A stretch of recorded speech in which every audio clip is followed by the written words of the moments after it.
Not describe to you how I feel right now. What I'm experiencing is so detached from the normal. I'm almost convinced I've finally gone insane. Almost. My wife Bea died during childbirth. She was gorgeous, funny, intelligent, stubborn. A woman whose laugh was so loud eating at restaurants was a challenge. A woman whose stare was so intense it made my hands shake. I lost her as she gave birth to our daughter, Sam. Of course, I could have resented Sam for taking away what was once mine in a way nothing else can ever be. For taking what was truly and utterly pure, but I didn't. I knew Bea wouldn't have wanted any resentment. She wouldn't have wanted our only child to have a life ruined by hate. But this isn't about grief. This isn't about the physical sucker punch of losing forever something you loved. This is about something far more sinister. My daughter was lively, always running and screaming, leaping up and down the climbing frame, causing havoc in her classes. So, for her 6th birthday, a trip with her friends to the movies had left her so pent up with energy, I could barely keep up with her as she dipped and dodged between the people on the pavement. She'd occasionally turn back through the sea of people and shout, "Daddy, come on!" in a tone that was almost petulant. I couldn't help but love her. I tried to chase her, I really did. She was too busy looking at me when she dashed out into the road, and the bus didn't have time to stop. A sickening crunch, and the world fell silent. I cradled her broken form in my arms, too numb to weep and too hurt to move. All I could feel was the warm, crimson liquid seep into my clothes. In the state of shock I was in, I could only think about how I was going to wash my jeans. It sounds horrid, I know. But a loss like that tears everything away from you and leaves you with only the bare thought process that makes us human. The next week was a blur. I can't place a single memory to a time. In between friends and family extending their condolences and the howling sobs of mine that would break out at any moment, I attended her funeral dressed all in black.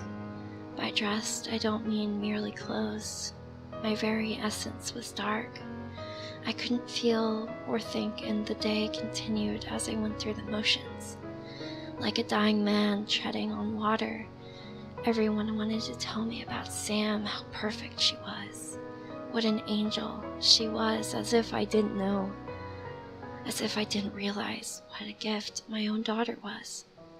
The man stood out from the rest as he walked up to me and handed me a large leather book.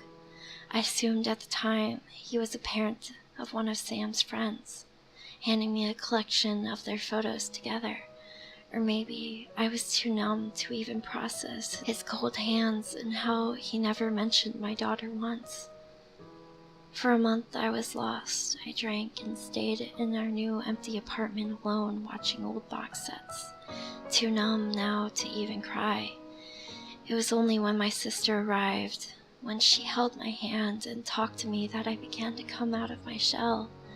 She'd sit and listen to the most insane things I said, and gently coaxed me out of my depression. Not completely, but enough for me to begin to live what was almost a real life again. That was when I opened the book.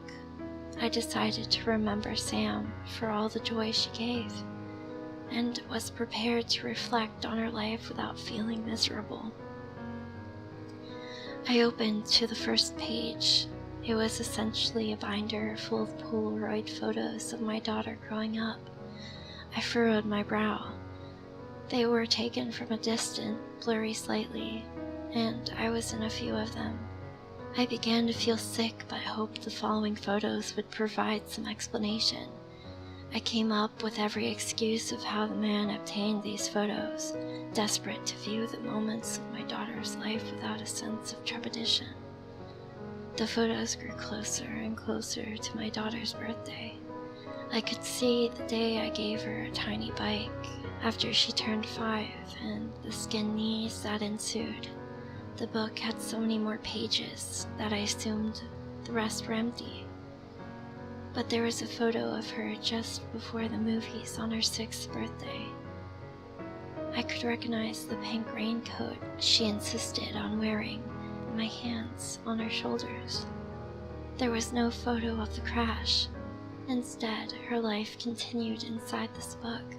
Her 7th birthday had a photo of me and her in the garden covered in paint, with a huge canvas on the floor and an extremely messy painting. Her 7th birthday. Her 7th birthday. The reality of what I was seeing hit me, then I slammed the book shut. I sat there at the kitchen table staring at leather. This must be some sadistic Photoshop.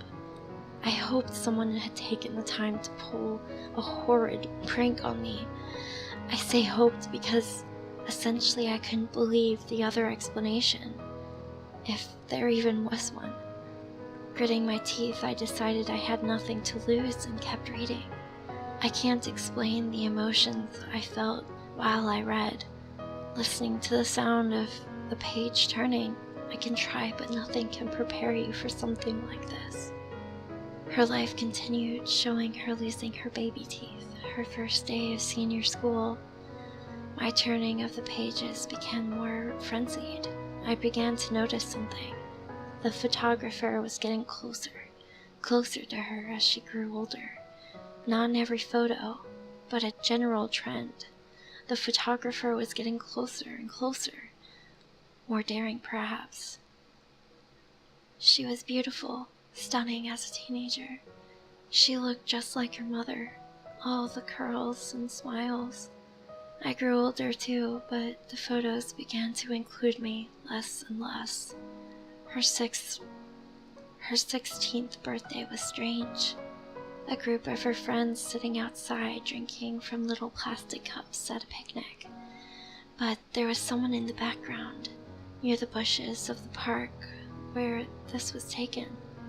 A dark figure stood. You wouldn't have noticed him if not for the small shadow he cast upon the grass. I leaned back for a moment and exhaled. This was too weird.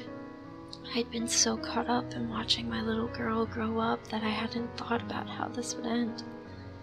Moments like this are so utterly surreal, sometimes you remove yourself from them. I almost felt like I was watching myself read these, like this was a dream or a program on television. I continued. The dark figure became more and more present in each photograph. I could almost make out features. And as I turned the page, I expected to see him disappear, but instead, as the photographs grew closer to her 18th birthday, she was no longer somewhere I recognized. Instead, the photos were of her in a dimly lit house, her face contorted by fear, striking all sorts of weird poses.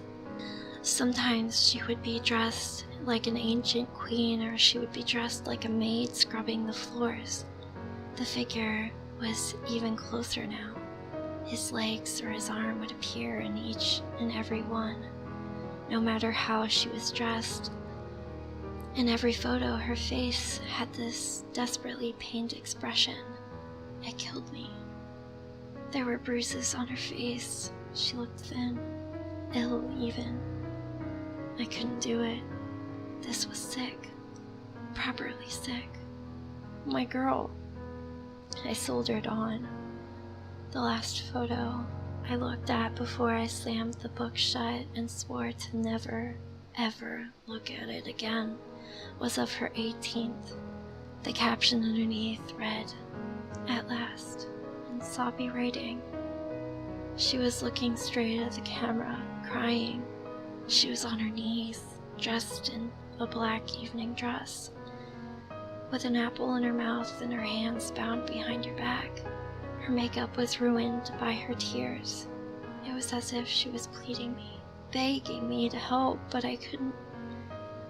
I closed the book and left the room, my whole body convulsing with sobs. I couldn't call the police, of course. She was dead.